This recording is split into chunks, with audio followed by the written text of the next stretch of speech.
I often get asked for recommendations on things to do in Hawaii for visitors. And as a local, maybe you think I know everything there is to do here in Hawaii, but the fact is that I don't. And sometimes it's hard to give advice because the things that I want to do as a local person are often very different from what others may want to do, especially what's marketed and advertised to visitors. And so I want to share the one thing that I would want to do on each of the Hawaiian Islands if I had that opportunity.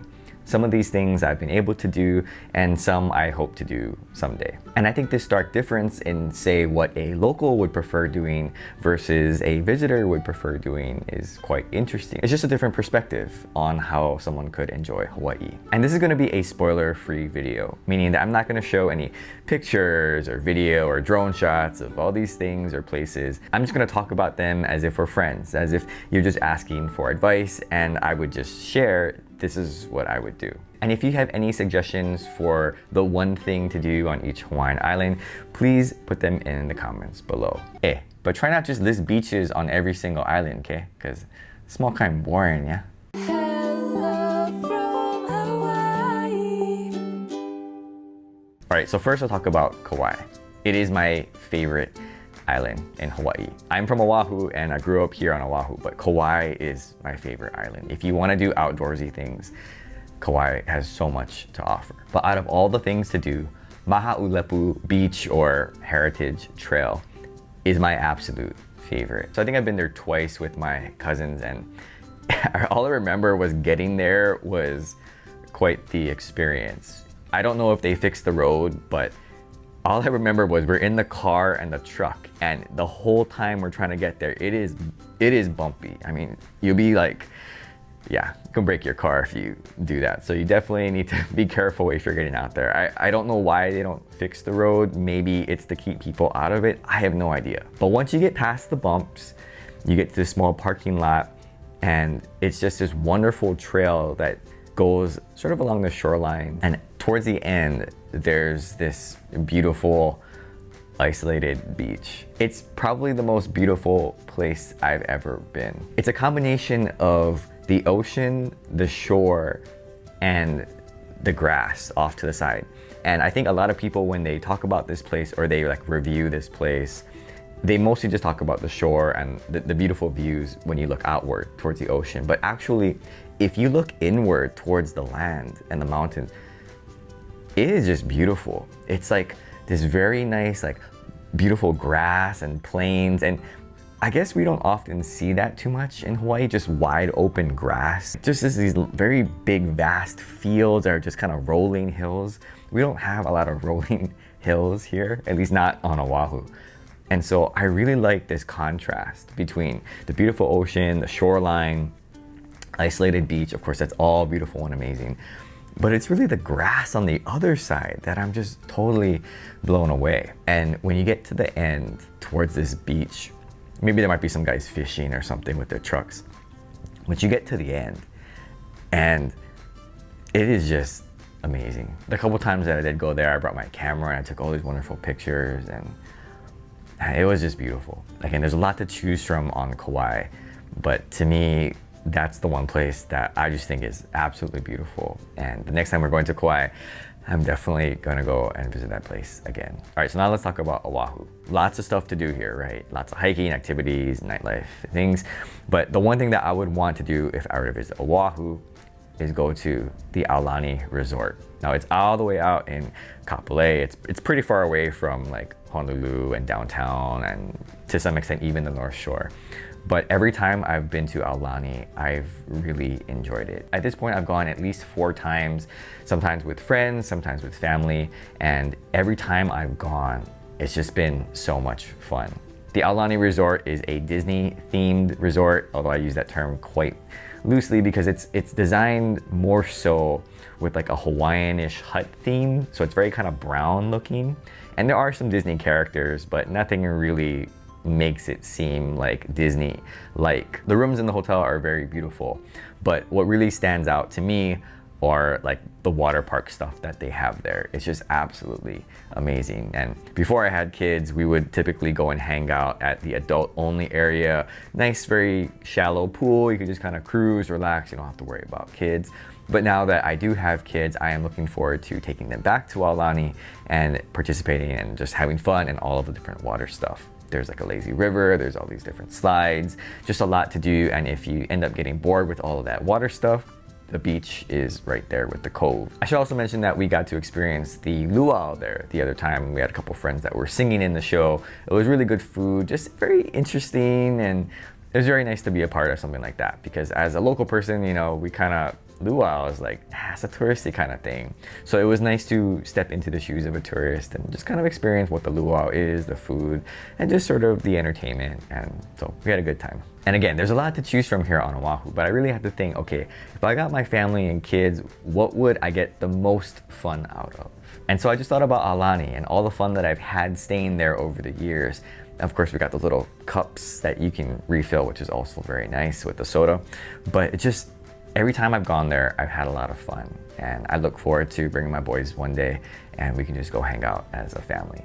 Small, kind of expensive, so you know, you're not gonna be staying there for too long and not going too often, but I think occasionally, once in a while, if they have Kauai in a discount, we'll definitely go check it out. All right, so the next island is Molokai. And I haven't actually been there, so just putting it out there, I haven't been there. But if I were to visit Molokai, the one place I'd want to visit is Kalaupapa. If you're not familiar with Kalaupapa and Father Damien, it's just an isolated part of the island where they would send Hawaii's lepers, and they just would end up living there for the rest of their lives. Now, beyond just the historical significance of that area and just how isolated it is, I am quite interested in Father Damien. Pretty recently, I had to research the life of Father Damien and found out quite a lot about him. And I just want to be able to visit and appreciate the structures and hopefully get a better understanding of that lifestyle, because you can only get so much from research and books. And to me, it would be like stepping into history if I were to go and visit and just walk around and be like, oh, that's the place that he talked about, or you know, here are some structures that he ended up building, and just to see how isolated that place actually is. Now, I believe the only way you can get there is by a guided tour, and I think you have to rent like mules or donkeys or something to go down the trail because it's so steep. So if I ever get the opportunity, I would love to go and visit. And when you think about the selflessness and the sacrifice that Father Damien made to work and to ultimately live and die there, it's very special. You don't really see that too often these days, and that's right here in sort of our backyard in Hawaii.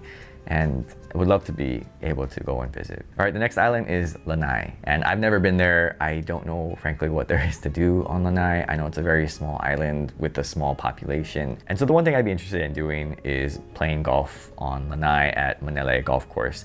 I've never been there. I think it's close to the Four Seasons Hotel there, but I've never been, so I can't hardly say.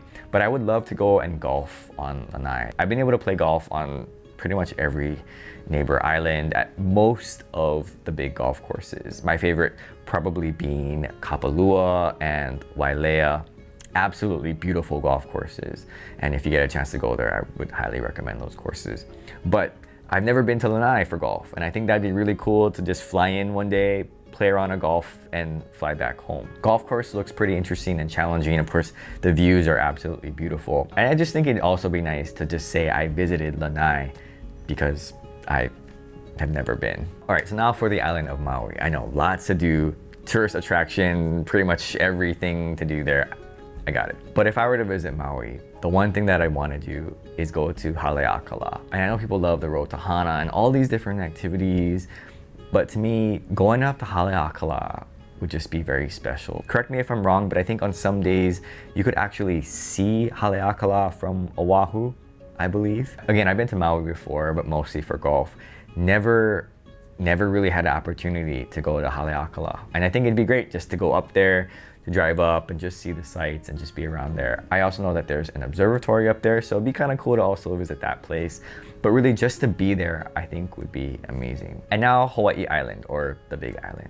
Again, lots to do here, but if I were to do one thing on Big Island, it would be the Mauna Kea Summit, or Mauna Kea observatories. I know it's kind of a touchy issue when we talk about astronomy and the observatories here, especially when it comes to Big Island. But again, pretty recently, I've been able to learn a lot about Mauna Kea and its significance primarily to Native Hawaiians. Of course, it has scientific significance for astronomy because of the elevation where it's above the cloud line, and you just have access to a lot of very clean nights where you could observe the stars. But I've been able to understand better, maybe not fully, but better understand why Mauna Kea is so important to Native Hawaiians. And I'm very thankful of that somewhat informal education, but I just want to acknowledge that I've never really thought about Mauna Kea in that way. Again, I'm a Oahu boy, so Kaneohe boy, so even less so. But I love the fact that we have in Hawaii probably the best viewing point for astronomy, and this very significant Native Hawaiian site in the same spot. And although it seems on the surface there are these two opposing forces that can't get along,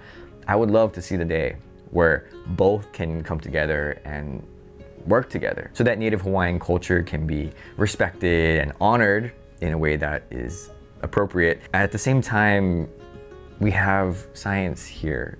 Like, we have an opportunity to discover new and amazing things, and Hawaii can be the tipping point. Like, it could be the spearhead for a lot of things and initiatives just because of this resource, like this natural resource that we have that no one else has. I would love to go up to the observatory up there on Mauna Kea one day.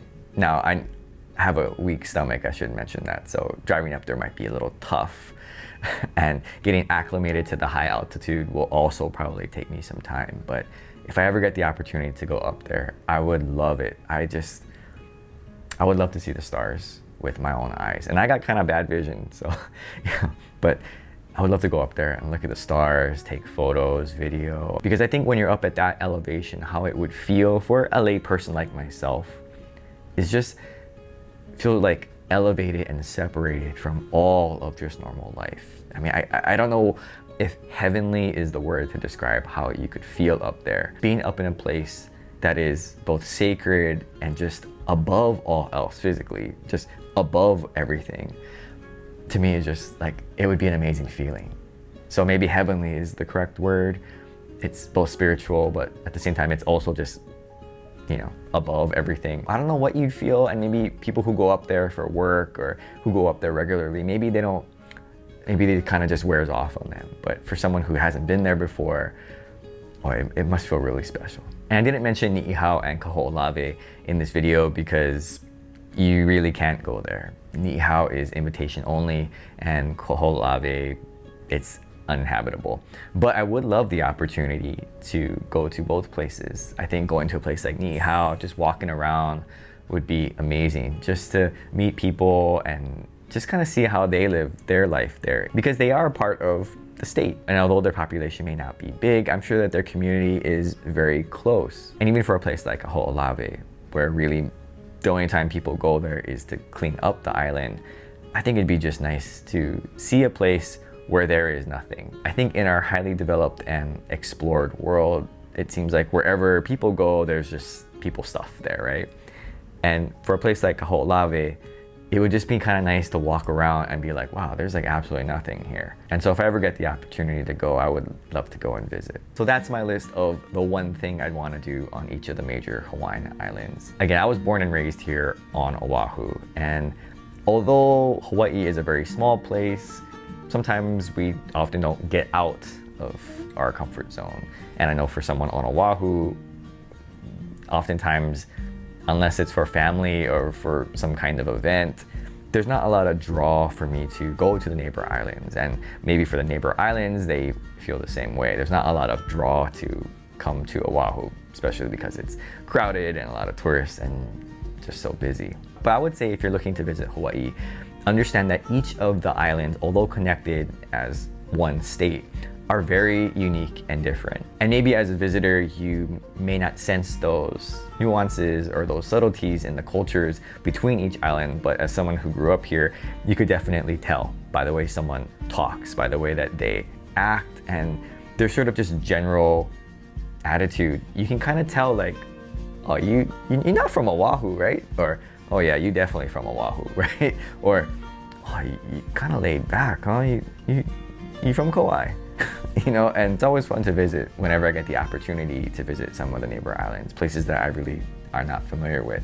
Because although I am local, born and raised here, whenever I visit another place, I feel like I'm kind of a tourist, but at the same time, still connected and still under that, I guess you could say, covering of what it means to be a local. So thanks for watching, and aloha.